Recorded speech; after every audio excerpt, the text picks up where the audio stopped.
All right, welcome back. Here we go. So now we're going to do something very, very similar to what you just did, except now we're not doing a 1 by 2 digit. We're going to do a 1 by 3 digit.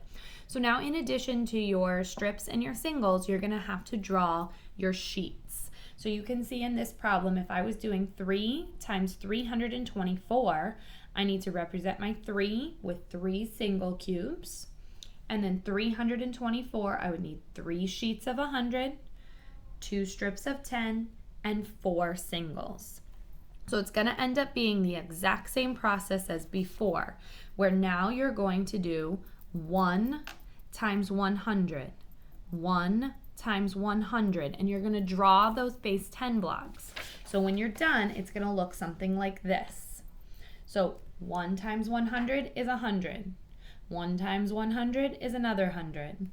1 times 100 is another 100. And I'm writing 100 inside of mine just because I want to be able to tell the difference between those sheets of 100 and those strips of 10. Okay? 1 times 10 is 10. 1 times 10 is 10.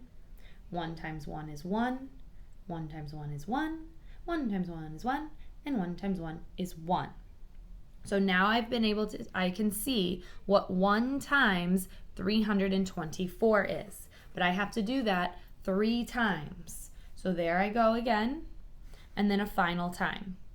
And now before I am done, I have to add all my like place values. So I have 100, 200, 300, 400, 500, 600, 700, 800, 900, which I wrote down, plus 10, 20, 30, 40, 50, 60 from my tens, and then 4, 8, 12. So when I add 900 plus 60 plus 12, I get a product of 972. So what I'm doing here when I break these down is I'm thinking of one of these threes times one of these 100s. And I'm just breaking it down into those simple facts that I know. I know how to multiply by ones. I know how to multiply by tens. I know how to multiply by 100s. So now you guys are going to try it for 8 times 416.